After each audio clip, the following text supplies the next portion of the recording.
মুহূর্তেই তুমি দুনিয়া থেকে চলে যেতে পারো। মৃত্যু আমাদেরকে পেছন থেকে তাড়া করছে, কবর আমাদের সামনে। মৃত্যু আমাদের পেছনে, কবর আমাদের সামনে, জাহান্নামের উপর দিয়ে রাস্তা। এই দুনিয়ার মুখে পড়ে নামাজ থেকে গাফেল হয়ে নিজের জীবনকে নষ্ট করে দিও না। দেখো প্রত্যেক দিন মসজিদে অনেক মানুষের মৃত্যুর খবর এলান হয়। এইভাবে মৃত্যুর খবর শুনতে শুনতে এমন একটা সময় আসবে যখন আপনার আমার মৃত্যুর খবরও মাইকে এলান হবে। কত জানাজার পড়েছি নামাজ, কত দাফন। বাঁশের ঝাড় এই এলাকায় আছে? কথা বলেন না কেন? আছে। কোন বাতাসে কোথায় যেন দুলছে বাঁশের ঝাড়, কোন সে মাটি কবে কি আসবে না। Every soul will take the test of death. প্রত্যেককেই মরণের স্বাদ আস্বাদন করা লাগবে। No one can escape from death. এই মৃত্যু থেকে কেউ পালিয়ে বাঁচতে পারবে না, এটা সবার কাছে আসবে। আগামীকাল রাত আপনার আমার কবরের প্রথম রাতও হয়ে যেতে। এখন 2021, 1921 সালে বহু মানুষ পৃথিবীতে ছিল, 2021-এ একজনও নাই। কিয়ামত না হলে দুনিয়াতে 2121 সালও আসতে পারে। চক্ষু বন্ধ করে দেখুন, আমরা কেউ নাই, কেউ নাই। আপনি যে ছেলে মেয়ে, গাড়ি বাড়ি এগুলোর জন্য সময় নষ্ট করছেন, 100 বছর পরে, 1 শতাব্দী পরে একটা মানুষ আপনাকে মনেও রাখবে না। আমি আমার দাদার বাবার নাম জানি না, আমি আমার দাদার বাবার নাম জানি না। আপনারা অনেকে হয়তো জানেন, কিন্তু আমি যদি বলি দাদার দাদার নাম কি বা দাদার দাদার বাবার নাম কি, ঘোড়ার ডিম খাবে সবাই। বলবেন হুজুর আলোচনার মাঝখানে এই কথা বললেন কেন? এই যে আপনি দুনিয়ার জন্য এত কিছু করছেন, এই দুনিয়ার মানুষ 100-150 বছরের ব্যবধানে আপনারে মনেও রাখবে না, আপনার নামও জানবে না। কার জন্য কি করছেন? যে কবরে যাবেন শুনেন, ওই কবরটা বড় মারাত্মক জায়গা। ওই কবরে কোনো সাথী নাই, কবরে কোনো বাতিও নাই। যশোর থেকে ঢাকায় যাওয়ার জন্য গ্রিন লাইনের স্লিপার কোচ আছে, বিজনেস ক্লাসের বাস আছে, ইকোনমি ক্লাসের বাস আছে, এসি বাস আছে, নন এসি বাস আছে। বলেন তো বিভিন্ন ক্যাটাগরির বাস আছে না নাই? আবার ট্রেনে যারা যাতায়াত করেন, ট্রেনের মধ্যেও দেখবেন বিভিন্ন ক্যাটাগরির সিট আছে। যারা এয়ারপোর্ট থেকে বিমানে যান, বিজনেস ক্লাসের সিট আছে, ইকোনমি ক্লাসেরও সিট আছে। কিন্তু মনে রাখবেন, দুনিয়ায় সব জায়গায় ক্লাস থাকলেও ভিআইপি সিআইপি একদিকে, সাধারণ মানুষ আরেক দিকে। সব জায়গায় এরকম ধাপ ধাপ, সব জায়গায় এই রকম, সব জায়গায় এই রকম ক্লাস থাকলেও একটা জায়গা যেখানে কোনো ক্লাস নাই, সবার জন্য জায়গা সমান, জায়গাটার নাম হচ্ছে কবর। যত বড় ভিআইপি আর সিআইপি হন, এই মাটির কবর। রিক্সাওয়ালা ঠেলাওয়ালা হোক, মাটির কবর। এই কবরে সাথীও নাই, বাতিও নাই। যেই ছেলে মেয়ের জন্য এত কিছু করেন, তারাই দেখবেন কান্নাকাটি করে আপনারে একা ফেলে রেখে চলে আসবে। চোখের পলকে আপনি এরকম একা হয়ে যাবেন। চোখের পলকে তুমি হতে পারো লাশ, চিরতরে বন্ধ হবে তোমার নিঃশ্বাস। চোখের পলকে তুমি হতে পারো লাশ, চিরতরে বন্ধ হবে তোমার নিঃশ্বাস। হবে এলান তোমার নাম মসজিদের মাইকে, বাড়িওয়ালা নাই রে, বাড়ি নাই রে দুনিয়াতে, বাড়িওয়ালা নাই রে, বাড়ি নাই রে দুনিয়াতে, বাড়িওয়ালা নাই রে, বাড়ি নাই রে দুনিয়াতে, বাড়িওয়ালা নাই রে, বাড়ি নাই রে দুনিয়াতে। বাড়ি থাকবে, বাড়িওয়ালা খুব ক্ষমতাবান মানুষ আপনি, তাই না? মানুষকে ভয় দেখান, আপনাকে অনেক মানুষ ভয় পায়। শুনেন, আপনি তোমার ভয়ে থাকতো মানুষ ছিল বাহাদুরি, ভাবনি হাওয়ায় ওরা তুমি যে রঙিন ঘড়ি। তোমার ভয়ে থাকতো মানুষ ছিল বাহাদুরি, ভাবনি হাওয়ায় ওরা তুমি যে রঙিন ঘড়ি। সুতোই টান দিলে মালি,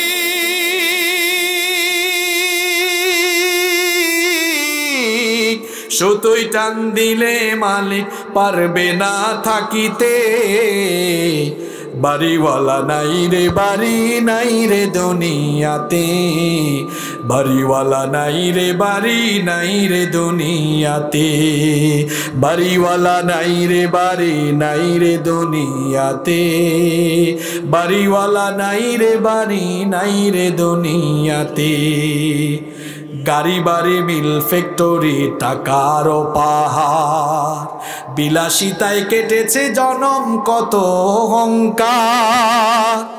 বাড়ি গাড়ি মিল ফ্যাক্টরি টাকার পাহাড়, বিলাসিতায় কেটেছে জনম কত অহংকার। দামি কাপড় ছেড়ে হবে, দামি কাপড় ছেড়ে হবে সাদা কাফন পরিতে, বাড়িওয়ালা নাই রে বাড়ি নাই রে দুনিয়াতে, বাড়িওয়ালা নাই রে বাড়ি নাই রে দুনিয়াতে, বাড়িওয়ালা নাই রে বাড়ি নাই রে দুনিয়াতে, বাড়িওয়ালা নাই রে বাড়ি নাই রে দুনিয়াতে। যাদের সাথে চলতে তুমি থাকতে দিবা নিশি, জানা যায় শরিকি হবে তোমার প্রতিবেশী। যাদের সাথে চলতে তুমি থাকতে দিবা নিশি, জানা যায় শরিকি হবে তোমার প্রতিবেশী। স্বজনেরা নিয়ে যাবে,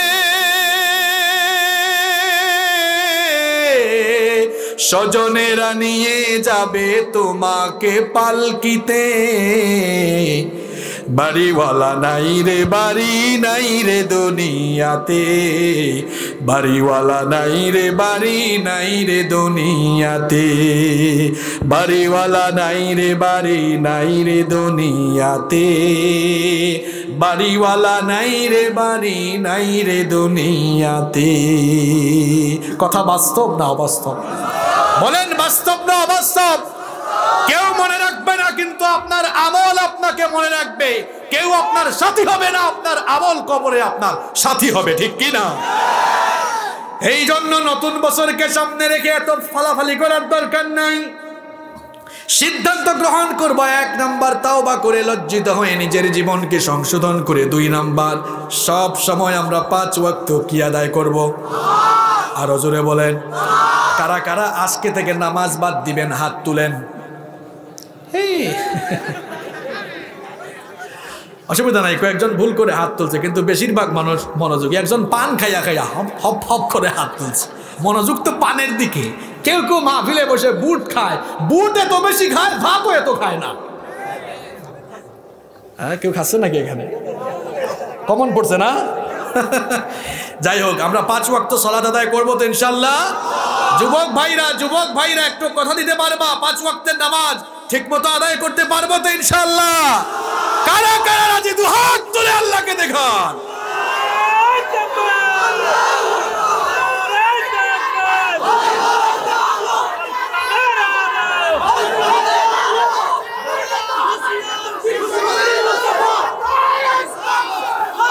হাতগুলো নামান, আল্লাহ আপনাদের হাতগুলো কবুল করেন। কষ্ট হচ্ছে আপনাদের? কয়টা পয়েন্ট বললাম? 1 নাম্বার, 2 নাম্বার, 3 নাম্বার, সুযোগ পেলেই নফল ইবাদতের প্রতি মনোনিবেশ করা। এই 31st নাইটে সর্বপ্রথম 12টা 1 মিনিটে সর্বশ্রেষ্ঠ নফল কাজটা করেন। আতশবাজি না ফোটাইয়া, নাচ গানের কনসার্টে না গিয়া সবচাইতে শ্রেষ্ঠ নফল কাজটা আপনি করেন।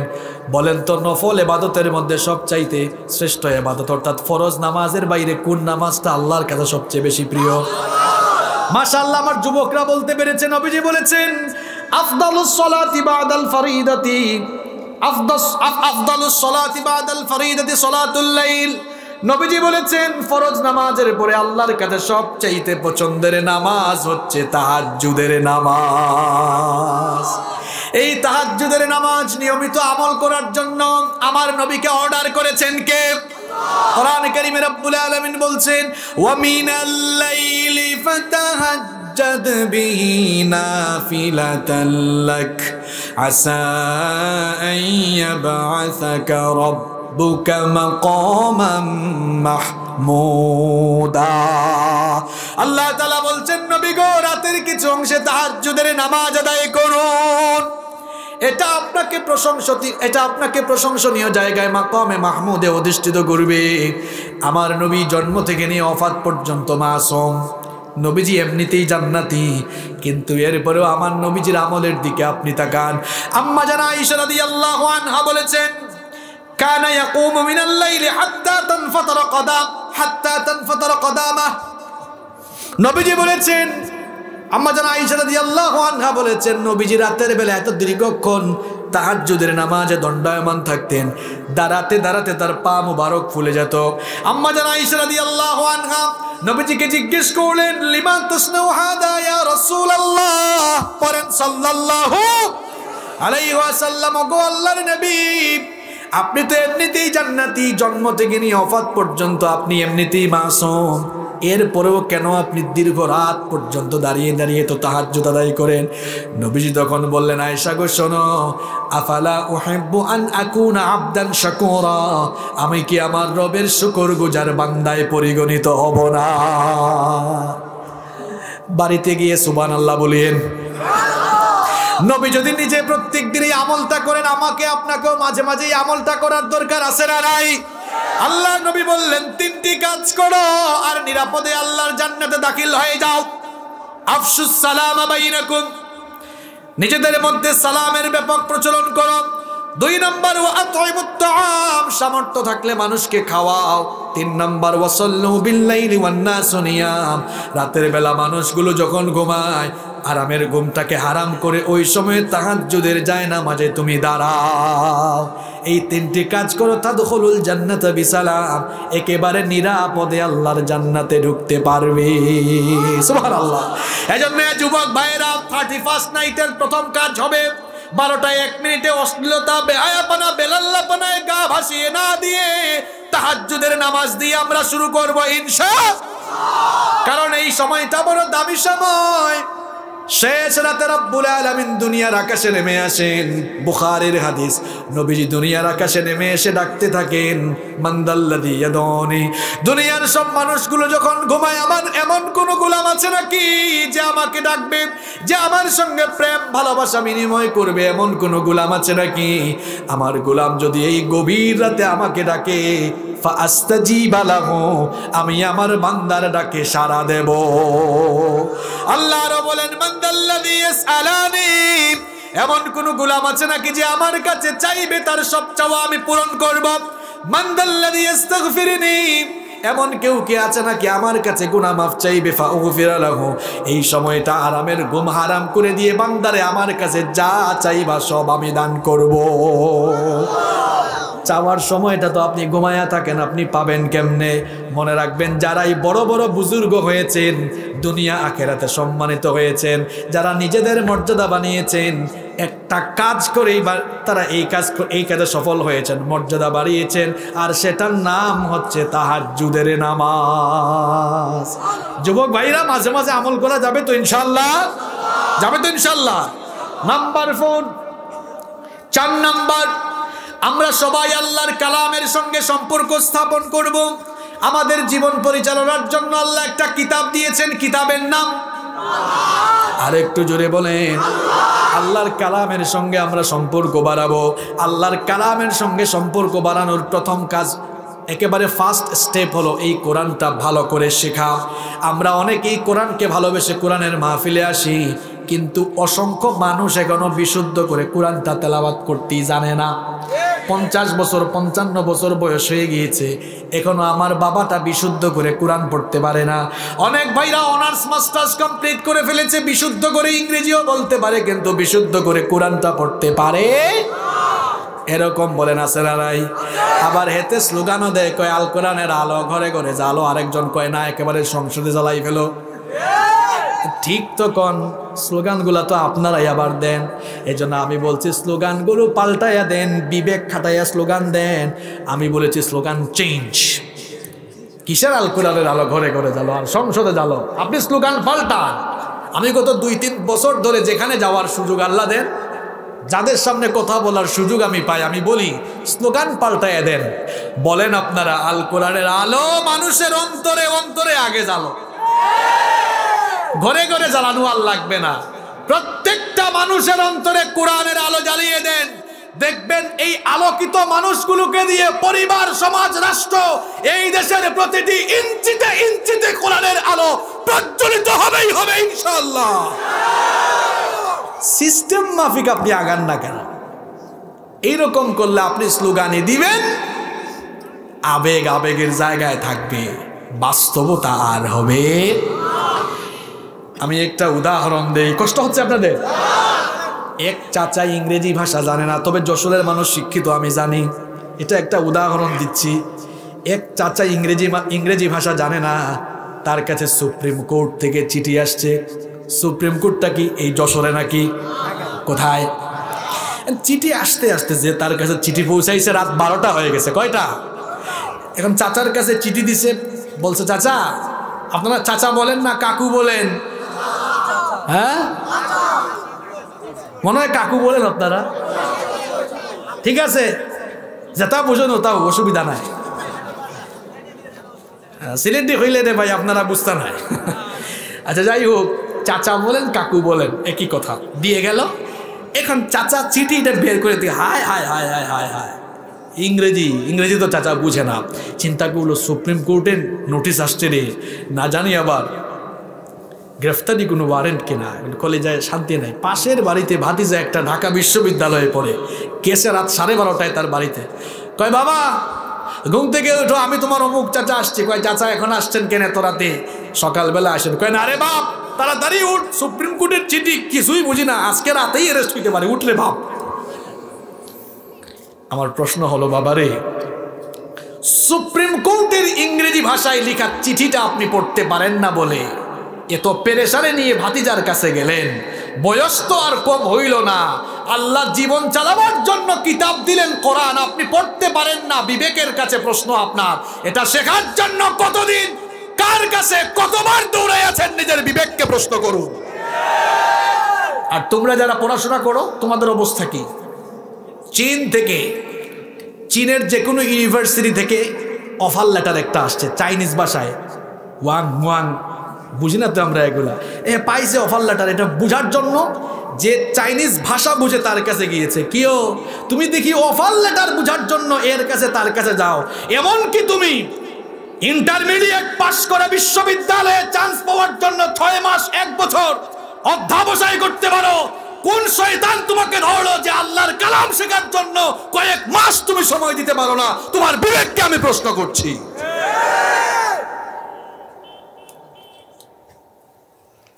কোরআন আল্লাহ দিয়েছেন কোরআন মানার জন্য, এটা মসজিদে রাখার জন্য দেওয়া হয় নাই। মানুষ মারা গেলে খতম দেওয়ার জন্য কোরআন আসে নাই। কোরআন এসেছে জীবিত মানুষগুলোকে হেদায়াত দেওয়ার জন্য। ঠিক তো কইলেন, কিন্তু কামটা তো আপনারাই ঘটান। আবার আমরা অনেকে আছি এখনো বিশুদ্ধ করে কোরআনটাও পড়তে পারি না। আমার যুবক ভাইরা, নতুন বছরকে সামনে রেখে সিদ্ধান্ত নাও, আল্লাহর কোরআনটা আমরা শিখব। এই সিদ্ধান্ত কি নেওয়া যাবে নাকি? খবরদার আমার বাবারা, আমার ভাইরা, আল্লাহর কোরআন না শিখে, আল্লাহর কোরআন না পড়ে কবরে যায়েন না। কারণ এই কোরআনটা না শিখে না পড়ে দুনিয়া থেকে চলে গেলে আল্লাহর সামনে বেইজ্জত হওয়া লাগবে, নবীর সামনেও বেইজ্জত হওয়া লাগবে। ভালো করে শুনেন সবাই, বলেন তো দেখি, সবাই আমরা নবীজির সুপারিশ চাই কি চাই না? নবীর সুপারিশ কারা কারা চান না হাত তুলেন। তার মানে নবীর সুপারিশ আমরা সবাই চাই কি চাই না? আর একটু জোরে বলেন, চাই কি চাই না? তার মানে নবীর সুপারিশ আমরা চাই, কিন্তু আমরা অনেকে এখনো কোরআনটা শিখি নাই। মনে রাখবেন, কোরআন না শিখে কবরে চলে গেলে, এই অবস্থায় হাসরের মাঠে দাঁড়ালে নবীর সুপারিশ পাওয়া দূরের কথা, নবী আপনার বিরুদ্ধে আল্লাহর কাছে অভিযোগ করবেন। কথা মোল্লার নয়, কথা কার? আল্লাহ তাআলা বলছেন, কোরআন বিমুখ লোকদের বিরুদ্ধে নবীজি কিয়ামতের দিন আল্লাহর আদালতে দাঁড়িয়ে বলবেন। কোরআনে কারীমে আল্লাহ সেই কথা তুলে দিয়েছেন, ভালো করে শুনুন। ওয়াকালার রাসূলু ইয়া রাব্বি ইন্না কওমি ইত্তাখাযু হাযাল কুরআনা মাহজুরা। وقال الرسول রসূল বলবেন ইয়া রাব্বি, হে রব, ইন্না কওমি ইত্তাখাযু হাযাল কুরআন মাহজুরা, আমার উম্মতের এই লোকগুলো কোরআনকে পরিত্যাগ করেছিল, পড়ে নাই, বুঝে নাই, মানে নাই। এই জন্য আজ হাসরের মাঠে আমি নবীও তার থেকে মুখ ফিরিয়ে নিলাম। ওয়াল ইয়াদু বিল্লাহ, নবীজি যদি কারো কাছ থেকে মুখ ফিরিয়ে নেন, কে আর তার জন্য সুপারিশকারী হবে? আমার বাবারা, আমার যুবক ভাইরা, এই জন্য নবীজির সুপারিশ পেতে হলে আল্লাহর কোরআনটা শিখুন, পড়ুন, বুঝুন। নবীজি তো বিরুদ্ধে দাঁড়াবেন, মুখ ফেরাবেন, স্বয়ং আল্লাহ আপনার কাছ থেকে মুখ ফিরায় নেবেন। আল্লাহ তাআলা কোরআনুল কারীমের 20 নম্বর সূরা সূরাতুত তাহার মধ্যে বলেছেন, সূরাতুত তাহা এর 124 নম্বর আয়াত থেকে আল্লাহ বলছেন, কোরআন না শিখে, না পড়ে, না বুঝে যারা এই দুনিয়া থেকে বিদায় নেবে, দুনিয়া আখিরাতে আল্লাহ তাদের জন্য শাস্তি রেখেছেন 3টা। জোরে কোন কয়টা? আল্লাহ তাআলা বলছেন, ওয়ামান আ'রাদা আন যিকরি ফাইন্না লাহু মাঈশাতান দানকা ওয়া নাহশুরুহু ইয়াওমাল কিয়ামাতি আ'মা। আল্লাহ তাআলা বলছেন, যারা আমার উপদেশ সম্বলিত এই কিতাব থেকে মুখ ফিরিয়ে নিয়েছে, ফাইন্না লাহু মাঈশাতান দানকা, আমি তার জীবনকে সংকীর্ণ করে দিব। মুফাসসিরিনে কেরাম এই মাঈশাতান দানকার ব্যাখ্যায় 2টি অর্থ দিয়েছেন। 1 নম্বর অর্থ দ্বারা দিয়েছেন, আল্লাহ তাআলা ওই কোরআন বিমুখ লোকদের জীবন থেকে সুখ শান্তি কেড়ে নেবেন। বলেন তো, সুখ শান্তি দেওয়ার মালিক কে? টাকা পয়সা দিয়ে, ক্ষমতা দিয়ে সুখ শান্তি কেনা যায় না। এমন বহু টাকা পয়সাওয়ালা মানুষ দেখেছি যার হাজার হাজার কোটি টাকা আছে, রাতের বেলা ঘুমাইতে পারে না। কিন্তু রিক্সাওয়ালা 300-400 টাকা সারাদিন রিক্সা চালায়, ইনকাম করে, দেখা যায় এশার নামাজের পরে আলু ভর্তার ডাল ভাত খেয়ে আরামে ঘুমায়। ওর ঘুম আছে, আর কোটিপতির ঘুম নাই। ঘুম, সুখ শান্তি এগুলো টাকা দিয়ে কেনা যায় না, এগুলো দেওয়ার মালিক কে? দেখবেন যারা কোরআন শিখে নাই, চেহারা নাদুস নুদুস, কিন্তু ভেতরে ভেতরে অশান্তিতে ডুকরে ডুকরে মরছে, কারণ তার জীবনে কি নাই? আরো জুড়ে বলেন, কি নাই? আল্লাহ বলছেন, আমি তার জীবন থেকে সুখ কেড়ে নেব। আর এই মাঈশাতান দানকার ব্যাখ্যায় মুফাসসিরগণ 2 নম্বর অর্থ দিয়েছেন, তার কবরের জীবনটাকে আল্লাহ সংকীর্ণ করে দিবেন। এই লোকগুলোকে যখন কবরে রাখা হবে, কবরটা এত বেশি সংকুচিত, এত সংকীর্ণ হয়ে যাবে, কবরের মাটি তাকে এমন ভাবে চাপ দিবে, এক পাশের পাঁজর গিয়ে অন্য পাশের পাঁজরে এভাবে ঢুকে যাবে। এইরকম তার উপরে শাস্তি চলতে থাকবে। 3 নম্বর শাস্তি হলো ওয়া নাহশুরুহু ইয়াওমাল কিয়ামাতি আ'মা। এই লোকগুলোকে কিয়ামতের দিন ইসরাফিলের সিংহার ফুৎকারের পরে কবর থেকে মানুষ উঠে যখন হাসরের মাঠে যাবে, কোরআন বিমুখ যারা কোরআন পড়ে নাই, বুঝে নাই, মানে নাই, এই লোকগুলোকে অন্ধ করে দিয়ে কানা করে নিয়ে হাসরের মাঠে তুলবেন কে? তার বাড়ি ছিল মাঝলাউরি, এই মনিরামপুর এলাকায়। সে তখন বলবে, আল্লাহ গো, আমার তো চশমাও লাগতো না, খুব সুন্দর চোখে দেখতাম, দুনিয়ায় তো আমি অন্ধ ছিলাম না। ক্বালা রাব্বি লিমা হাশারতানি আ'মা ওয়া ক্বাদ কুনতু বাসীরা। সে বলবে, রব, তুমি আমাকে অন্ধ করলে কেন? ওয়া ক্বাদ কুনতু বাসীরা, আমি তো চক্ষুষ্মান ছিলাম। জবাব দিবেন কে? আরো আসতে বলেন, জবাব দিবেন কে? আল্লাহ তাআলা তখন বলবেন, ক্বালা কাযালিকা আতাতকা আয়াতুনা ফানাসিতাহা ওয়া কাযালিকাল ইয়াওমা তুনসা। আল্লাহ বলবেন, তোর ঘরে তো কোরআন ছিল, তোর কাছে কোরআন ছিল, কোরআন থাকা সত্ত্বেও চক্ষু ছিল, দেখলি না। তোর ঘরে কোরআন থাকা সত্ত্বেও ফানাসিতাহা, তুই আমার কোরআনকে ভুলে গিয়েছিলে, এই জন্য ওয়া কাযালিকাল ইয়াওমা তুনসা, তোর মতো গোলামকেও আমি আজ আল্লাহ ভুলে গেলাম। কি বিবেক দিয়ে কথাগুলো শুনতেছেন? আল্লাহ যদি বলেন, যা, তোরে আমি ভুলে গেলাম, তারে কে বাঁচাবে আর? এই জন্য যুবক ভাইদেরকে, সকল বাবাদেরকে পায়ে ধরে বলে যাচ্ছি, বাবারে কোরআনটা শিখেন। যুবক ভাইরা কোরআনটা শিখেন, অনলাইনে হোক আর অফলাইনে হোক, যার কাছে গিয়ে কোরআনটা শেখা যায় কোরআনটা শিখুন। আমরা আল্লাহর শাস্তি থেকে বাঁচতে চাই কি চাই না? তাহলে বছর তো শেষ হলো, নতুন বছর শুরু হোক, কোরআন শেখার দীপ্ত প্রত্যয় নিয়ে রাজি আছেন? বলেন ইনশাআল্লাহ। কষ্ট হচ্ছে আপনাদের? আমি কিন্তু আর 20 মিনিটের মধ্যে শেষ করব, কষ্ট হবে না তো? নাম্বার 5 নাম্বার হলো শুধু কোরআন পড়লে চলবে না, প্রত্যেক দিন কিছু হাদিসও জানার চেষ্টা করুন। আরে বাপরে বাপ, ঘরের মধ্যে 5 লক্ষ 6 লক্ষ টাকার ফার্নিচার, শুধু ড্রয়িং রুমে এত লাখ লাখ টাকার ফার্নিচার কিনতে পারেন, কয়েক হাজার টাকার কিছু মৌলিক কিতাব কিনে কি ঘরের ড্রয়িং রুমে রাখা যায় না? বলেন যায় কি যায় না? আরে ভাই, এখন তো বাংলায় অনেক তাফসির রয়েছে। ইসলামিক ফাউন্ডেশন থেকে প্রকাশিত ইবনে কাসির আছে, জিলালুল কোরআন আছে, মারিফুল কোরআন আছে, তাফহিমুল কোরআন আছে, তাফসিরে জালালাইন আছে। আপনি এগুলোকে কিনে একটু বুকশেলফ করে ঘরে রাখতে পারেন না? আপনি কি কয়েকটা হাদিসের বই, রিয়াদুস সালেহিন, তাছাড়া সিহাসিত্তার যে সকল গ্রন্থগুলোর বাংলা অনুবাদ সেগুলো রাখতে পারেন না? বাসায় সবাই মিলে পড়েন না? ডেইলি 5টা করে হাদিস পড়েন, 10টা করে হাদিস পড়েন। যুবক তরুণ ভাইরা, তোমাদের বুকশেলফে তো দেখি ইংরেজি বই আছে, বিজ্ঞান আছে, সাহিত্য আছে, দর্শন আছে, তোমার বুকশেলফে কোরআন হাদিস নাই কেন? এক সেট তাফসীর কিনে ওখানে রাখো।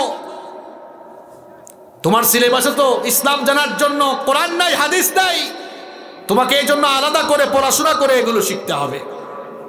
প্রত্যেক দিন তুমি কোরআনের 10টা আয়াত অনুবাদ সহ পড়ো, 5টা আয়াত, 5টা হাদিস পড়ো। এরকম আস্তে আস্তে দ্বীনি জ্ঞান অর্জন করে তোমার জ্ঞান ভান্ডারকে তুমি সমৃদ্ধ করতে পারবে। নতুন বছরে এই পরিকল্পনাকে গ্রহণ করা যাবে? নাম্বার 6 নাম্বার, ইসলামী বই পড়বেন বেশি বেশি।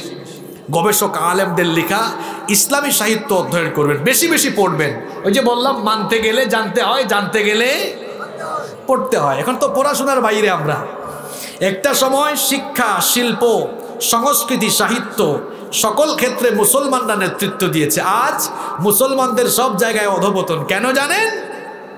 আমরা শিক্ষা দীক্ষা গবেষণা থেকে বের হয়েছি। ওই যে আমি প্রায় সময় একটা কথা বলি, এখন অমুসলিমরা বিভিন্ন ইনোভেশন নিয়ে আসতেছে, তারা বিভিন্ন জিনিস আবিষ্কার করতেছে, আর তাদের আবিষ্কৃত জিনিসগুলোতেই আমরা ব্যস্ত হয়ে থাকি। এরা ফেসবুক বানাইছে, আমরা ফেসবুকে ব্যস্ত। এরা ইউটিউব বানাইছে, আমরা ইউটিউবে ব্যস্ত। এরা খালি বানায়, আমরা ব্যস্ত থাকি না। ব্যস্ত না থেকে কিভাবে বানানো যায় গবেষণার দিকে আগাতে হবে, ঠিক কি না? পড়াশোনা গবেষণা থেকে তো আমরা বের হয়ে গিয়েছি। সবাই খালি চাকরির পেছনে ছুটছে, আর আমরাও আমাদের ছেলে মেয়েকে খালি বলতেছি চাকর হ, চাকর হ, চাকরি কর।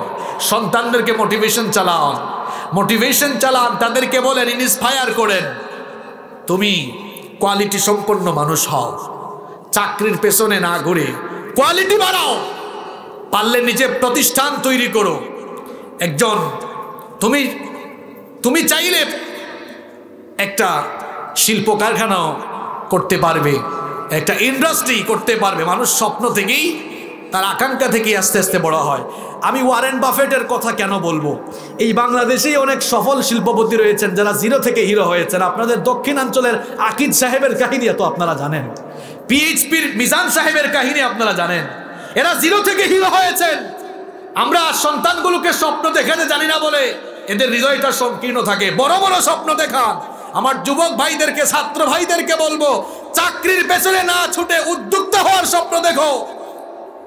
তুমি নিজে শিল্পপতি হওয়ার স্বপ্ন দেখো। গবেষণায় আগাও, শিল্প সংস্কৃতিতে আগাও। ইসলাম এটাই বলছে।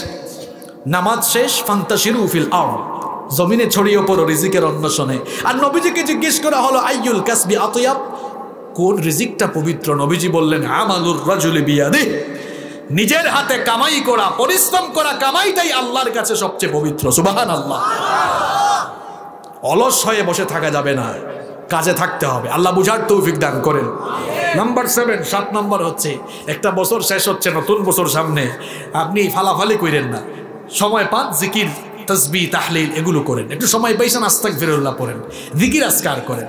এখন যুবক তরুণরা সময় পাইলে গান শুনে। অবশ্য এখন পরিবর্তন হচ্ছে। কি ব্যাপার? কানের মধ্যে হেডফোন লাগায় সারাদিন তুমি কি শোনো?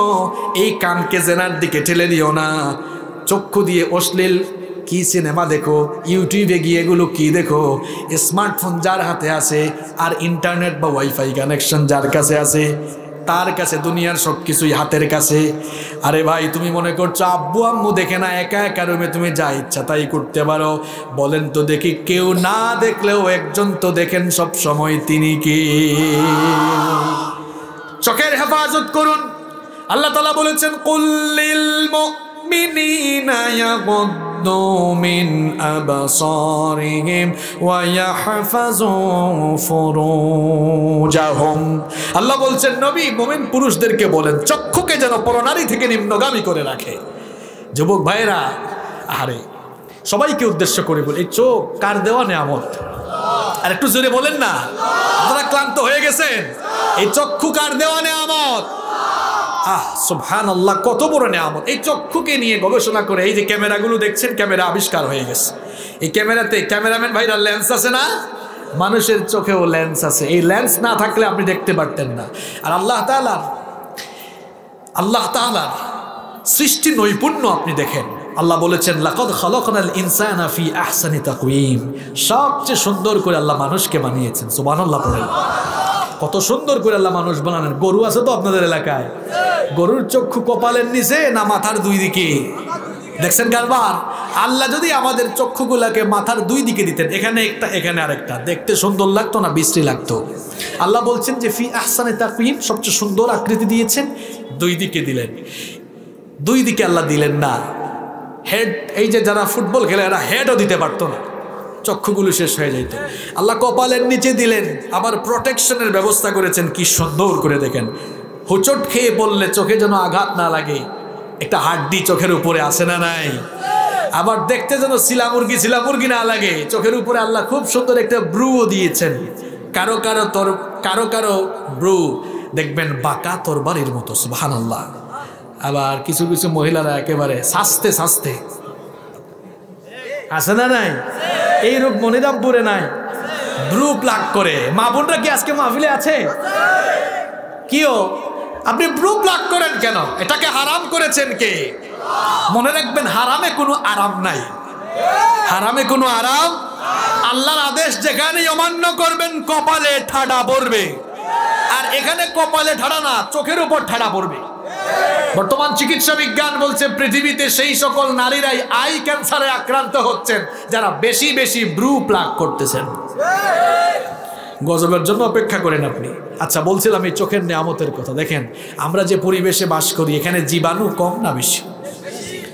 আসতে বলবেন না, কম না বেশি? এই জীবাণুগুলো প্রতি মুহূর্তে চোখের ভেতরে ঢুকছে। যদি এগুলো রিফ্রেশের ব্যবস্থা আল্লাহ না রাখতেন, আপনি 1 ন্যানোসেকেন্ডে কানা হয়ে যেতেন। চোখের ভেতরে তরল এক প্রকার পানীয় রয়েছে, যত জীবাণুই ঢুকুক না কেন, আপনি চোখের পলক ফেলা মাত্র ওই তরল পানিগুলো সব ধুয়ে মুছে সাফ করে আপনার চক্ষুকে হেফাজত রেখে দেয়। যুবক ভাইরা, কিছুদিন পর পর দেখবেন ফোন আসে মার্কেটে, আপনারা গিয়ে বলেন এটার ক্যামেরা মেগাপিক্সেল কত। এখন খালি যে ক্যামেরার মেগাপিক্সেল যত বেশি, আমরা মনে করি ওই ক্যামেরার ফটোও সুন্দর তত বেশি। আমি যতটুকু জানি 120 মেগাপিক্সেলের উপরে মনে হয় এখনো ক্যামেরা নাই। আছে? ক্যামেরাম্যান ভাইরা আছে নাকি? 120-এর উপরে আমার জানা মতে নাই। আপনি না চাইতেই দেখার জন্য আজকের চিকিৎসা বিজ্ঞান বলছে মানুষের চোখে আল্লাহ তাআলা 576 মেগাপিক্সেল দান করেছেন।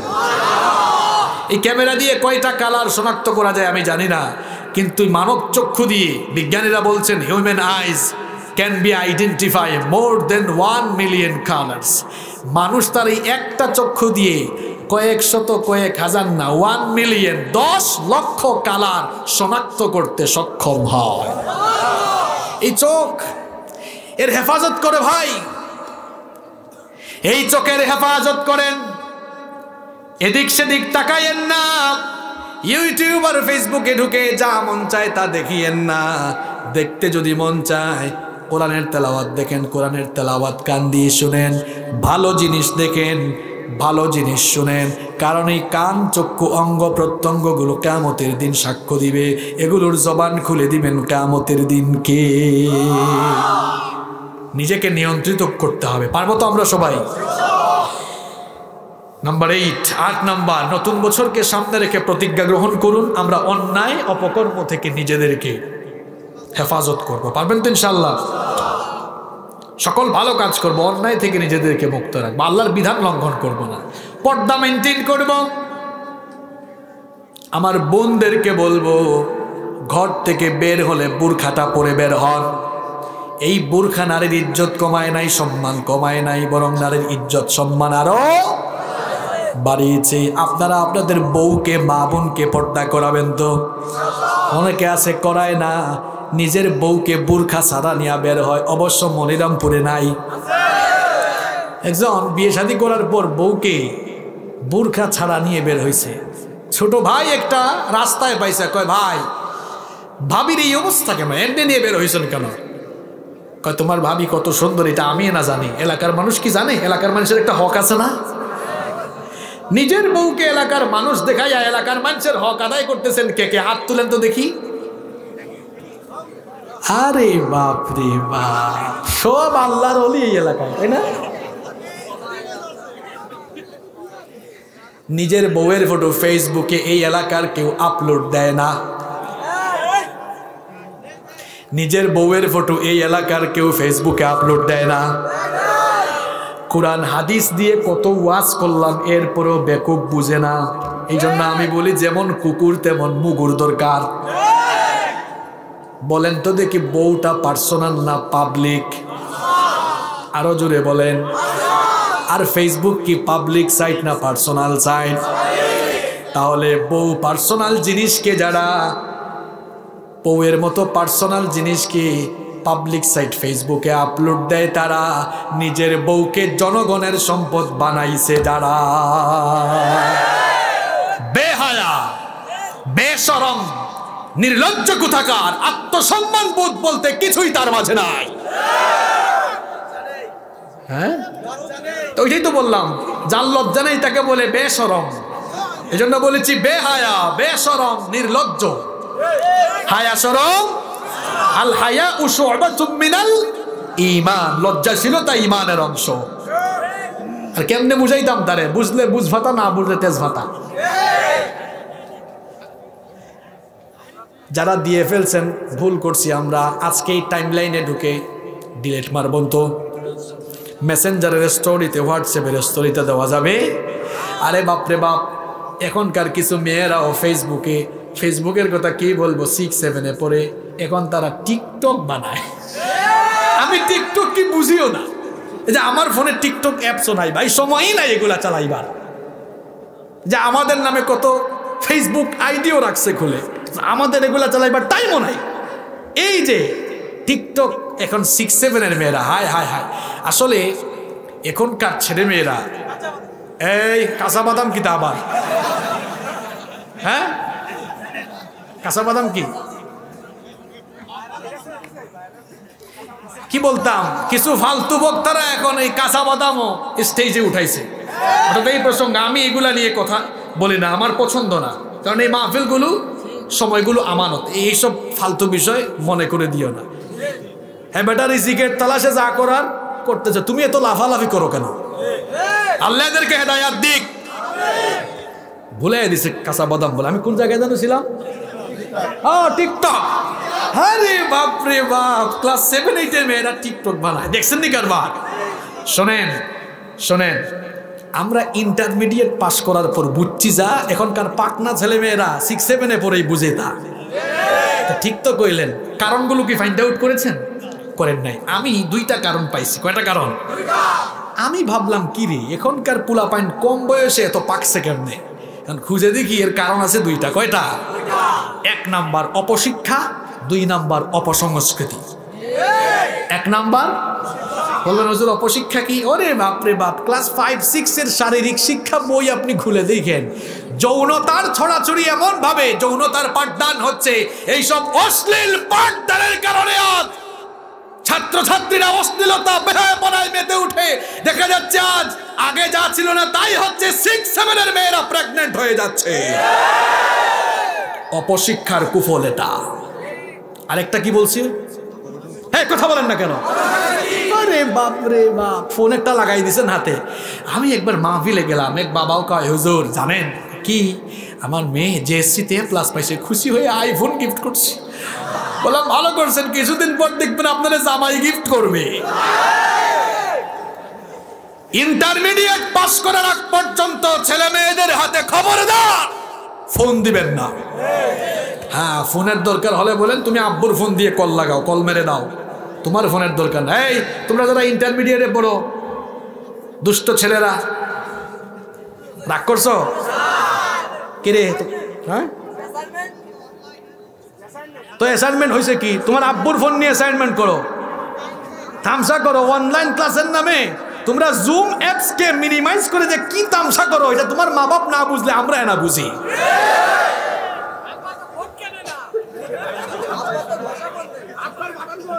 তা আব্বাদেরকে সচেতন হইতে হবে, বসে থাকবেন। হ্যাঁ, কি অ্যাসাইনমেন্ট দেখছেন? জুম অ্যাপস কে মিনিমাইজ করে ফেসবুক অ্যাকাউন্ট খুলছে।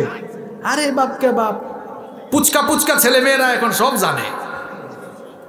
ফোন দেবেন না এদের হাতে, খবরদার। শোনো ছাত্র ভাইরা, শোনো, এই যে আমাদেরকে দেখছো, এখন আমরা ফোন, বিভিন্ন ডিভাইস ইউজ করছি। তোমাদের বয়সে আমরাও ছিলাম। ইন্টারমিডিয়েট পাস করে আমি নিজে মোবাইল কিনছি, বটমওয়ালা মোবাইল। বটম ছিল তো। বিশ্ববিদ্যালয়ে যাওয়ার পরে এরপরে একটা ফোন নিয়েছি, তাও টাচ ফোন ছিল না। আমরা ওই সময়টা কাজে লাগাইছি বলে আজকে আমরা এই জায়গাতে আসছি। তুমি কেরিয়ার ঠিক করো আগে, তুমি বহু ডিভাইস হাতে বাবা, কেরিয়ার ঠিক করো, পড়াশোনায় মন দাও। পুচকা পুচকা ছেলে মেয়েরা এখন, আরে বাপ রে বাপ, যত অ্যাপসের নাম জানে আমরাও তত অ্যাপসের নাম জানি না। ছেলে মেয়েদের হাতে ফোন। এই দুষ্ট ছেলেরা, আজকেই আব্বুর কাছে গিয়ে ফোন জমা দিবা, পারবা তো? এটা কি তুমি আজকেই দিবা? তুমি মাহফিল থেকে গিয়েই দিবা? আবার এমনি এমনি করে কয় এগুলা কি? আজকেই গিয়ে দিবা। তোমার ইন্টারমিডিয়েট শেষ হলে A+ পাও, ভালো একটা রেজাল্ট করো, তুমি তোমার সর্বোচ্চটুকু দিয়ে চেষ্টা করো। এরপরে আব্বুকে বলো, আব্বু বিশ্ববিদ্যালয়ে গিয়েছে, এবার একটা ফোন দেন, এমনি দিবে। চরিত্রকে ঠিক রাখতে হবে। আর মা বোনদেরকে বলবো পর্দা ঠিক করতে হবে। পারবো তো ইনশাল্লাহ? কয়টা বলে ফেলছে? 8টা, তাই না? নাম্বার 9 নাম্বার হচ্ছে আপনি একটা প্ল্যান করেন আপনার পরিবার নিয়ে, ফ্যামিলি প্ল্যান। পরিবার পরিকল্পনা মাঝে আমরা বুঝি আবার 2টা সন্তানের বেশি নয়, একটি হলে ভালো হয়, না হলে আরো ভালো। আমি ওই পরিবার পরিকল্পনার কথা বলছি না।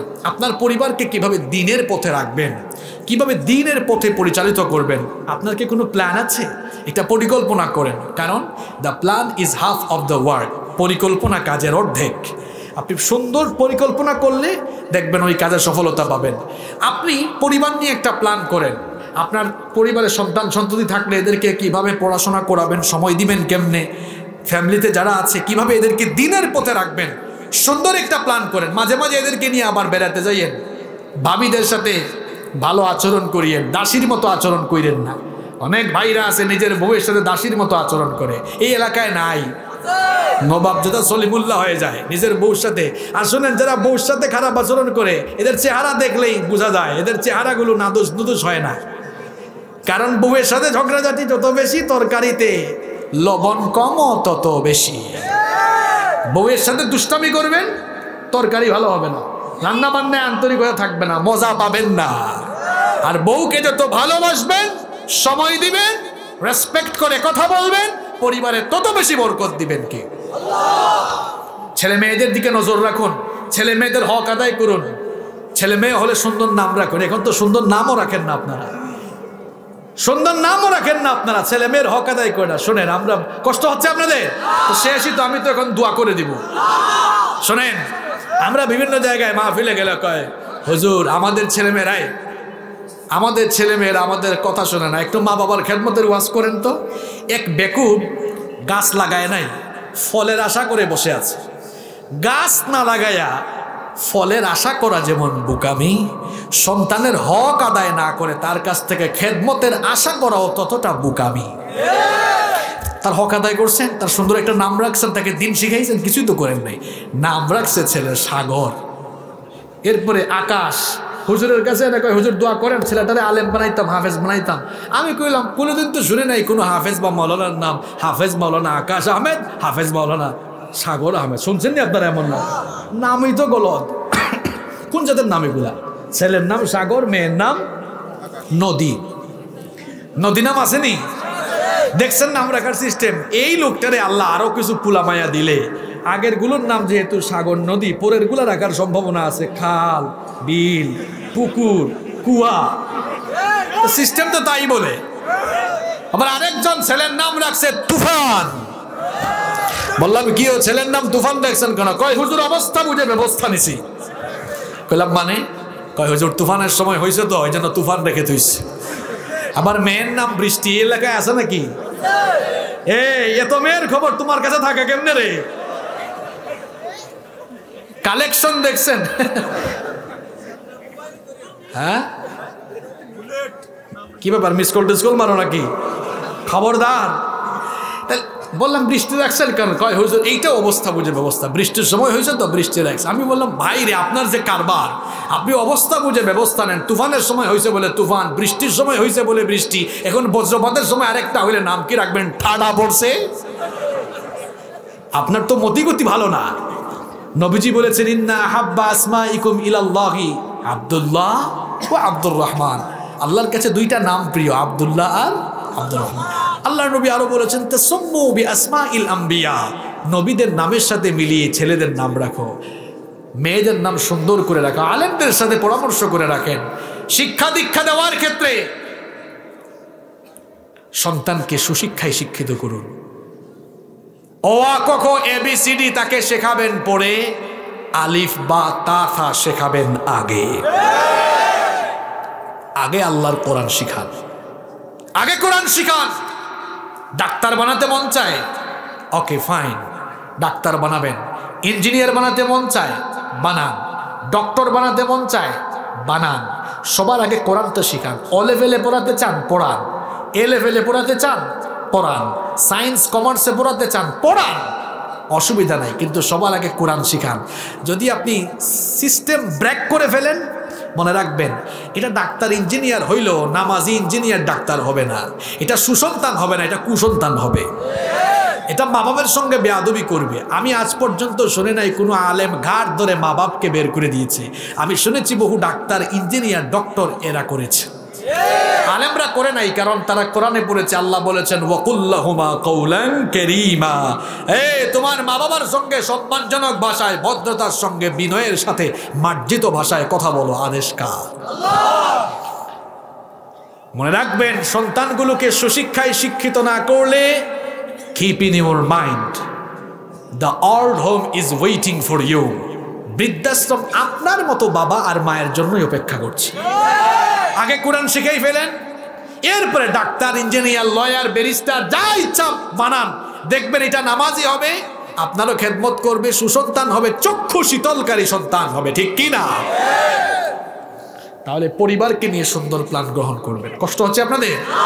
10 নম্বর হচ্ছে আত্মীয় স্বজনের খোঁজ খবর রাখবেন। অনেক মানুষ আছে নিজে খানা দানা পেট ভরে খায়, কিন্তু আশেপাশের খোঁজ খবর নেয় না। মনে রাখবেন, প্রতিবেশীর খোঁজ খবর না নিলে, প্রতিবেশীর সঙ্গে যারা সম্পর্ক ছিন্ন করে, তাদের সঙ্গে সম্পর্ক ছিন্ন করে দেন কে? এই জন্য পাড়া প্রতিবেশীর খোঁজ খবর রাখবেন। অসহায় যারা আছে, সামর্থ্য থাকলে সহযোগিতা করবেন, তাদের পাশে দাঁড়াবার চেষ্টা করবেন। কেউ অসুস্থ হলে তাকে আপনি দেখতে যাবেন। আরে আমরা মুসলমানরা যত স্বার্থপর হয়ে গেলাম, পাশের ঘরে অসুস্থ, দিনের পর দিন শরীর পচে যাচ্ছে, সামর্থ্য আছে চাইলে চিকিৎসার ব্যবস্থাও করতে পারে। চিকিৎসার ব্যবস্থা করা দূরের কথা, একটা দিনও গিয়ে খোঁজ খবর নেয় না। আছে এরকম? প্রতিবেশী যারা আছে তাদের খোঁজ খবর রাখবেন, সামর্থ্য থাকলে সহযোগিতা করবেন, বিপদে পাশে দাঁড়াবেন। এটা আপনার ইমানি দায়িত্ব। বেশি কথা বললাম না, অনেক সময় হয়ে গেছে। তাহলে নতুন এই গজল মারায়ও না। কয়টা গজল শুনছো হিসাব আছে? তাহলে নতুন বছর সামনে রেখে কয়টা কাজের কথা বললাম দেখি। যশোরের মানুষের স্মরণ শক্তি কেমন? 1 নাম্বার কি বলেছি? তাওবা। 2 নাম্বার, আরে বাপরে বাপ, এরা বিসিএস ক্যাডার হবে ইনশাআল্লাহ, এদের স্মরণ শক্তি ভালো। বলেন 3 নাম্বার, হ্যাঁ, নফল ইবাদতের প্রতি যত্নবান হওয়া। 4 নাম্বার, কোরআন শিখতে হবে, শিখবেন তো? 5 নাম্বার, হাদিস অধ্যয়ন করতে হবে। 6 নাম্বার, ইসলামী সাহিত্য, ইসলামী বই বেশি বেশি পড়বেন। 8, এরপরে 7 নাম্বার কি বলেছি? জিকির, আজকার, তাসবিহ, তাহলিল বেশি করবেন। হ্যাঁ জিকির করবেন, জিকির করতে করতে আবার বলবেন না বসেন বসেন বইসা যান, এখন নাকি এগুলাও জিকির। আবার আরেকজন হে কি একটা হাবিজাবি কইয়া কয় এটা আমার ভাইরাল জিকির, এটা নিয়ে সমালোচনা হচ্ছে, কয় পানি গড়গড়াইয়া পড়তেছে। এ তোর পানি গড়গড়াইয়া পড়লে তুই বাথরুমে ওয়াশরুমে গিয়ে গোসলে না করবি? এ হাবিজাবি জিনিস কি বলে? আবার কয় বুকের ভিতর আছে প্রাণ, তার ভিতরে নাকি মেশিন গান। দেখছেন নি কারবার? সর্বশ্রেষ্ঠ জিকির হচ্ছে কোরআন। জিকির করতে মন চায় সুবহানাল্লাহ, আলহামদুলিল্লাহ, লা ইলাহা ইল্লাল্লাহ, আল্লাহু আকবার, অথবা আস্তাগফিরুল্লাহ চোখেন। আল্লাহ বুঝার তৌফিক দেন।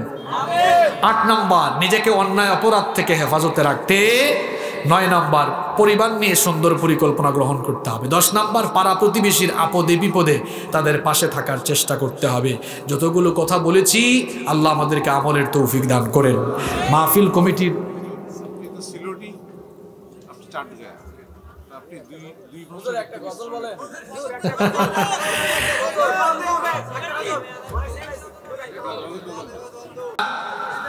শোনেন ভাইরা, আমার বাবারা, আমার ভাইরা, আমি আপনাদের আন্তরিকতায় অনেক খুশি। আপনারা অনেক ভদ্র মানুষ।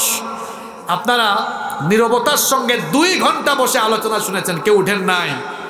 আমি আশা করব মোনাজাত পর্যন্ত এই ভদ্রতা বজায় থাকবে ইনশাআল্লাহ। আমার তো এনার্জি থাকতে হবে, থাকলে বলতাম, সারা রাত বলতাম।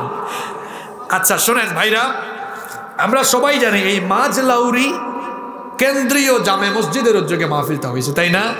মসজিদকে আমরা মহব্বত করি কম না বেশি? এই মসজিদের উন্নয়ন অগ্রগতির লক্ষ্যে আমরা সবাই আল্লাহর ঘরের জন্য একটু মন খুলে কিছু আর্থিক কুরবানি করতে পারবো না ইনশাল্লাহ? টেকা দিলে গজল হইব না, গজল হইতো না। টেকা দিবা মুখ চলবো, আন্নায় চলতো, বুঝছেন নি ভাই? টেকা দেওয়া লাগবো, টেকা দেওয়া লাগবে। টেকা কয় মসজিদ কমিটির সভাপতি, ওকা সভাপতি, টেকা দেওয়া লাগবো। টেকা না দিলে হইতো না। আমরা সিলেটি ভাষায় টাকাকে বলি টেকা। দেখছেন ভাই, টেকা বের করছেন, টেকা, এই তো টেকা, দেখছেন টেকা আইছে, টেকা, আলহামদুলিল্লাহ। একজন টাকা দিলে তো আমি বলবো না, সবাই দিতে হবে। একটু হাত উপরের দিকে তুলেন তো, নানা সারা মারেন, একটু পকেটে ঢুকান, মানুষের পকেটে ঢুকাইয়েন না, নিজেরটাই ঢুকান। এই যুবক ভাইরা ঢুকবে, দিবে, ঠিক আছে। একটা সিলেটি ভাই সিলেটি কথা শুনতে চাইছে, সিলেটি তো বললে হবে না, আমি সিলেটি একটা গান গাই এরপরে শেষ করে দিব ইনশাআল্লাহ। একটা গাইলে পোলাপান আরেকটা চায়। শোনেন, আমরা সিলেটি একটা গান শুনাইতাম নেই, হ্যাঁ ঠিক আছে। এরপরে আলেমে আলেমে বিভেদের পরে মোনাজাত। টেকা দেওয়া লাগবো, টেকা কয়, টেকা কয়, পকেটে হাত ঢুকান, এই টেকা কয়, খালি পান খাইলে হবে, টেকা কই, টেকা বার করো। দিবে দিবে, সবাই দিবে ইনশাআল্লাহ। সবর করেন আপনারা, সবরের ফল কিন্তু ভালো হয়। সুরমা গাঙ্গর ফারো বাড়ি শাহজালালর উত্তরসূরি, সুরমা গাঙ্গর ফারো বাড়ি শাহজালালর উত্তরসূরি, দেশ বিদেশ বেটাগিরি আমরা হকল সিলটি, আমরা হকল সিলটি, আমরা হকল সিলটি, আমরা হকল সিলটি। আপনারা তো যশোরের মানুষ, আপনারা তাল মিলান না, এই জন্য ভালো লাগে না। সিলেটর কমলার বাগান। আপনাদের যশোর কিসের জন্য বিখ্যাত? কমিটির ভাইরা কিন্তু খাওয়ায় নাই, দেখছেন অবস্থা। আমাদের সিলেট কমলার জন্য বিখ্যাত। খেজুর না খাওয়াইলেও খেজুরের রসের কিন্তু পায়েস খাওয়াইছে, আলহামদুলিল্লাহ। ওনারা আরো খাওয়াইতে যাইছে, আমাদের জায়গা ছিল না তো এই জন্য। তবে ভবিষ্যতে খাবো ইনশাল্লাহ। এই যে হাসানুল বান্না ভাই, আপনাদের এলাকার কৃতি সন্তান হাসানুল বান্না ভাই আমার ব্যাচমেট ছিলেন, ওনার আমন্ত্রণে এসেছি। অনেক খেদমত করেছেন ভাই, অনেক খাওয়াইছেন, আলহামদুলিল্লাহ।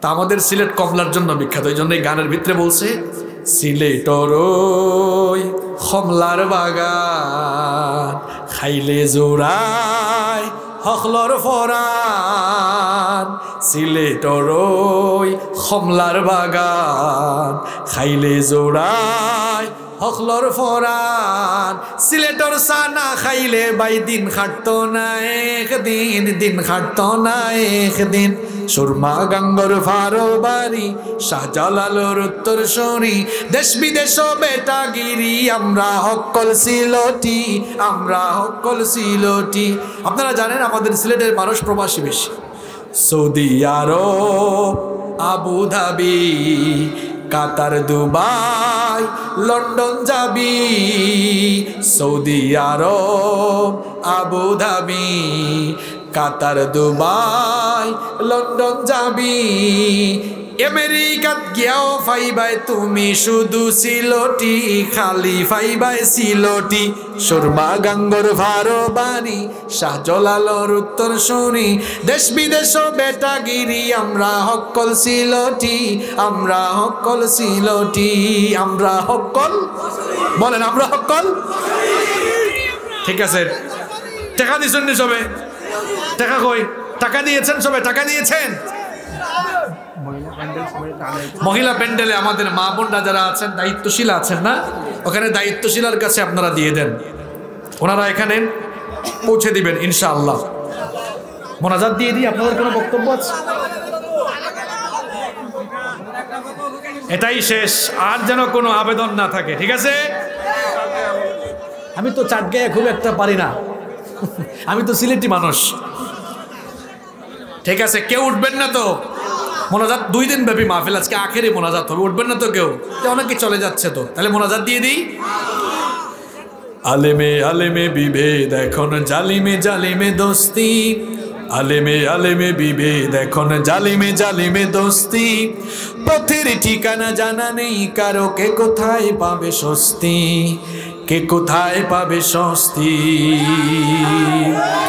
সালাতে দুহাত কোথায় বাঁধবে নাভির উপরে বুকে আমিন বলবে চুপিসারে নাকি সজরে আওয়াজ ফুকে ছোট আরো ছোট বিষয় নিয়েও চলছে ভীষণ দ্বন্দ্ব সব দল ভাবে আমরাই ভালো অন্যরা কালো মন্দ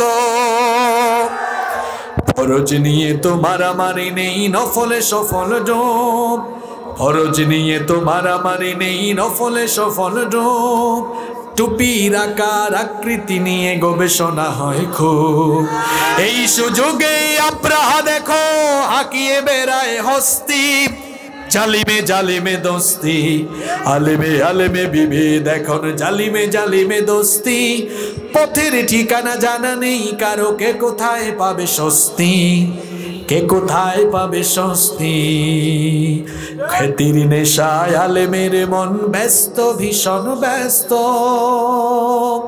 এই সমাজের সব কাজে তাই জালিমের হাতে ন্যস্ত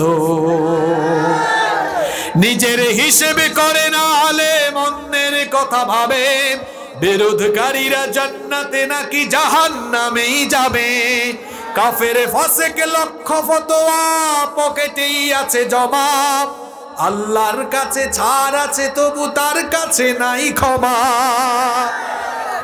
হেরার চিরাগে চিনতে পারেনি এখনো আপন পর জালিমের হাতে চলে গেছে তাই নিজের সাজানো ঘর হেরার চিরাগে চিনতে পারেনি এখনো আপন পর জালিমের হাতে চলে গেছে তাই নিজের সাজানো ঘর সালতানাতের মিনার হারিয়ে আশ্রয় তার বস্তি জালিমে জালিমে দোস্তি আলেমে আলেমে বিভেদ এখন জালিমে জালিমে দোস্তি পথের ঠিকানা জানা নেই কারো কে কোথায় পাবে স্বস্তি কে কোথায় পাবে স্বস্তি মোনাজাত দিয়ে দিই একটু ইস্তেগফার করেন আস্তাগফিরুল্লাহ ইন্নাল্লাহা গফুরুর রহিম আস্তাগফিরুল্লাহাল্লাযী লা ইলাহা ইল্লা হুয়াল হাইয়ুল কাইয়্যুম ওয়া আতুবু ইলাইহি لا حول ولا قوة إلا بالله العلي العظيم لا إله إلا الله محمد رسول الله صلى الله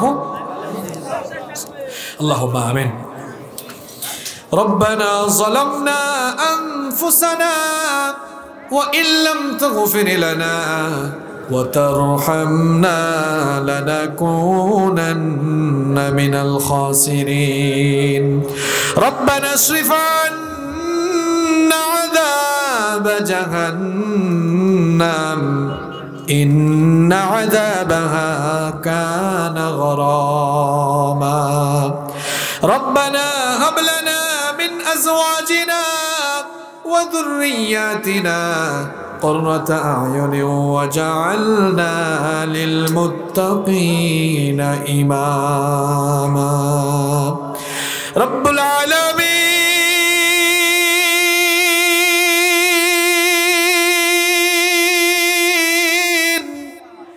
গভীর রাত পর্যন্ত আমরা তোমার কোরআন পাগল বান্দারা নীরবে বসে বসে তোমার কালাম থেকে আলোচনা শুনেছি মাবুদ গো আমরা যারা হাত তুলেছি আমরা সবাই বড় গুনাহগার গুনাহ করতে করতে নিজেদের নফসটাকে আমরা কলুষিত করে ফেলেছি পাপের দরিয়ায় নিমজ্জিত হতে হতে অতল তলদেশে অবগাহন করেছি অগরব যতই আমরা গুনাহগার হই না কেন আমরা তো জানি তোমার নাম হচ্ছে গফফার ওগো মাবুদ সেই জন্য আমাদের গুনার দিকে না তাকিয়ে তোমার গফফার নামের খাতিরে আমরা আমাদের জীবনে যত গুনাহ করেছি মেহেরবানি করে আমাদের জীবনের সকল গুনাহগুলোকে তুমি মাফ করে দাও ওগো রব তুমি যদি আমাদেরকে মাফ করে না দাও আমাদের তো আর কোথাও যাওয়ার জায়গা নাই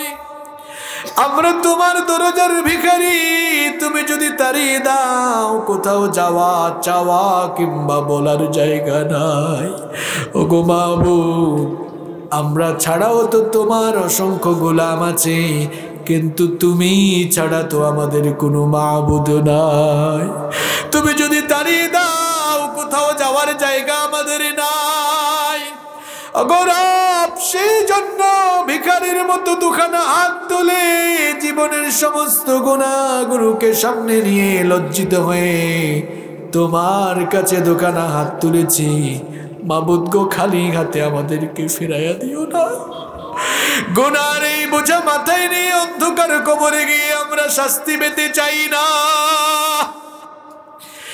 আজ আমরা হাত তুলে তোমার কাছে হাজারি করছি মোনাজাত করছি এমনও তো হতে পারে আজকের এই মোনাজাত আমাদের কারো কারো জন্য জীবনের শেষ মোনাজাত হয়ে যেতে পারে আর কোনোদিন তোমার কাছে হাত তোলার সুযোগ হয়তো নাও পারি সুযোগ হয়তো নাও পেতে পারি ওগো মাবুদ গুনার এই বোঝা মাথায় নিয়ে অন্ধকার কবরে গেলে জাহান্নাম ছাড়া আমাদের আর কিছুই নসিব হবে না মাটির তৈরি এই শরীর নিয়ে আগুনের তৈরি জাহান্নামে আমরা পড়তে পারবো না গো আল্লাহ এই জন্য আমরা তোমার কাছে ভিখারির মতো হাত তুলে ফরিয়াদ করছি মাবুদ গো আমরা যারা হাত তুলেছি আমাদের সকলকে বেগুনাহ বানিয়ে মাসুম বানিয়ে বাসায় ফিরায়া দাও রব্বুল আলামিন আমাদের সকলকে তুমি 5 ওয়াক্তের নামাজি বানিয়ে দাও আমাদের স্ত্রী সন্তান সন্ততি পরিবারের সকলকে নামাজি বানিয়ে দাও রব্বুল আলামিন গভীর এই রাতে তোমার কাছে যখন হাত তুলেছি মনে পড়ে গেল আমাদের জন্মদাতা প্রিয় বাবা এবং জনম দুঃখিনী মায়ের কথা বাবা আমাদেরকে বটবৃক্ষের মতো ছায়া দিয়ে কত আদর যত্ন করে বড় করে তুলেছেন বাবার কথা মনে পড়লে ছোটবেলার দৃশ্যগুলো স্মৃতিপটে ভেসে আসে বাবা আমাদের কি আদরের বাবা ছিলেন ছোটবেলা নিজে না খেয়ে সন্তানের মুখে খাবারের লোকমা তুলে দিয়েছে বাজারে যখন গিয়েছে নিজে ক্ষুধার্ত থেকে সন্তানের জন্য কিছু কিনে নিয়ে এসেছে ঈদের সময় আসলে বাবা নিজে ছেঁড়া কাপড় পরিধান করে সন্তানের মুখে হাসি ফুটাবার জন্য সন্তানকে নতুন কাপড় কিনে দিয়েছে বাবা যে কত ধন সম্পদ উপার্জন করলো দুনিয়া থেকে যাওয়ার সময় সব সন্তানের হাতে দিয়ে এতিমের মতো নিঃস্বের মতো একাকী অন্ধকার কবরে চলে গেল অগরব আমরা যারা বাবা হারিয়েছি ঘরে গিয়ে আমরা বাবা বাবা বলে মনের জ্বালা মিটাতে পারি না। আমার অনেক ভাইরা হয়তো মাও হারিয়ে ফেলেছেন, একটি অক্ষর মাত্র মা, কিন্তু মনে হয় যেন গোটা দুনিয়ার সকল মধু তুমি এই নামে ঢেলে দিয়েছ গো আল্লাহ। কত মধু মাখা, কত জাদু মাখা এই নাম। অগরব, আমরা যদি আমাদের শরীরের চামড়া দিয়ে মায়ের জন্য স্যান্ডেলের ফিতাও বানায়া দেই, ছোটবেলা মায়ের যে বুকের দুধ চুষে চুষে খেয়ে বড় হয়েছি, এক ফোঁটা দুধের হক আদায় করা সম্ভব হবে না। অগরব, আমরা তো পুরুষ মানুষ, গর্ভধারণের যন্ত্রণা আমরা ফিল করতে পারি না। আমাদের জনম দুঃখিনী মা কষ্টের পর কষ্ট, যাতনার পরে যাতনা সহ্য করে আমাদেরকে গর্ভধারণ করেছেন। একদিন আর 2 দিন নয়, 10 মাস 10 দিন কত যে যন্ত্রণা সয়েছে। এই যে শীতের রাতগুলোতে দুনিয়ার মানুষগুলো কত আরাম করে ঘুমায়, কিন্তু আমরা যখন আমাদের মায়ের পেটে ছিলাম, একটা রাতও আমাদের মা আরাম করে ঘুমাতে পারে নাই। আমরা যখন হাত পা দিয়ে গুতাগুতি করেছি, নড়াচড়া করেছি, মায়ের কলিজা ছেঁড়া যন্ত্রণা তখন শুরু হয়েছে। মা তখন বেদনা সহ্য করতে না পেরে ঘুম থেকে জেগে গিয়ে চোখের পানি ঝরিয়ে ঝরিয়ে একা একা নীরবে কেঁদেছে। গভীর সেই রাতে মায়ের চক্ষু থেকে পানির যে ফোঁটাগুলো ঝরেছে, সেগুলো তুমি ছাড়া আর কেউ দেখে নাই গো আল্লাহ। শুধু রাতের বেলা নয়, আমাদেরকে পেটে নিয়ে দিনের বেলা সাংসারিক সকল কাজ আমাদের মা করেছেন। ঘরের সকলকে খাওয়ানোর পর ক্ষুধা পেটে মা যখন খেতে বসেছেন, ঠিক সেই সময় সন্তান যখন পেটের ভেতরে নড়াচড়া করে মায়ের বমি বমি ভাব সৃষ্টি হয়ে যায়, ক্ষুধা পেটে মা খাবারের প্লেটটা রেখে দিয়ে এবার বেডরুমে গিয়ে একা একা নীরবে নিভৃতে চোখের পানি ঝরায়। এইভাবে কত দিন আর কত রাত যে আমাদের মা কষ্ট সহ্য করেছেন আর চোখের পানি ঝরিয়েছেন, তুমি ছাড়া কেউ জানে না গো আল্লাহ। শুধু তাই নয়, যেদিন আমাদের মা আমাদেরকে জন্ম দিলেন, যেদিন আমরা দুনিয়াতে আসলাম, আমাদেরকে প্রসব করতে গিয়ে মা এত কষ্ট সহ্য করলেন। বর্তমান চিকিৎসা বিজ্ঞান বলছে একজন মানুষ সর্বোচ্চ 20 থেকে 25 ইউনিট পর্যন্ত ব্যথা সইতে পারে, কিন্তু আমাদের জনম দুঃখিনী মা আমাদেরকে জন্ম দিতে গিয়ে 20 আর 25 নয়, 50 থেকে 55 ইউনিটের ব্যথা সহ্য করেছে। শরীরের প্রতিটি হাড় ভেঙে যাওয়ার মতো নিদারুণ সেই যন্ত্রণা একজন মা কেমনে সইতে পারেন সেটা আমরা বুঝবো না গো আল্লাহ। এইরকম কষ্ট সহ্য করে আমাদের মা আমাদেরকে জন্ম দিলেন। দুনিয়াতে এসেও 2 বছর 2.5 বছর মায়ের বুকের দুধ খেলাম, কত কষ্ট মাকে দিলাম। মা একটা দিনও রাগ করে থাপ্পড় দেয় নাই। কত প্রস্তাব পায়খানা করেছি, মা কোনোদিন রাগ করে নাই। সারাদিন আমরা বাহিরে কাজ শেষ করে ক্লান্ত শরীর নিয়ে বাসায় ফিরে যখন মায়ের মায়াবী চেহারা দেখি আর মা মা বলে আদর করে ডাকি, সকল ক্লান্তিগুলো আমাদের দূর হয়ে যায়। কিন্তু আমাদের যাদের মা নাই, ঘরে গিয়ে আমরা আদর করে মা মা বলে মনের জ্বালা মিটাতে পারি না গো আল্লাহ। অগরাত চেয়ে দেখো এই ময়দানের দিকে, মা হারা বাপ হারা এতিম সন্তানগুলো চোখের পানি ছেড়ে দিয়ে তোমার কাছে ভিক্ষার হাত তুলেছে। মাবুদ গো, আমাদের চোখের পানি দিয়ে আমাদের কবরবাসী মা বাবার কবরের জাহান্নামের আগুন তুমি চিরতরে নিভায়া দাও। আমাদের যাদের মা বাবা আমরা হারিয়ে ফেলেছি, যাদের মা বাবা কবরে চলে গিয়েছেন, কবরগুলোকে জান্নাতুল ফেরদাউস বানায়া দাও। আমাদের যাদের মা বাবা বেঁচে আছেন নেক হায়াত বাড়িয়ে দাও, যতদিন তারা বেঁচে থাকবেন তাদের খেদমত করার তৌফিক দান করে দাও। আল্লাহুম্মা গফিরলি ওয়া লিওয়ালিদাইয়া ওয়া কুর রাব্বিরহামহুমা। আমার ভাইরা জবানটা ছেড়ে দিয়ে আমার সঙ্গে সবাই পড়ুন, রব্বিরহামহুমা কামা রব্বায়ানি সগীরা। রব্বিরহামহুমা কামা রব্বায়ানি সগীরা।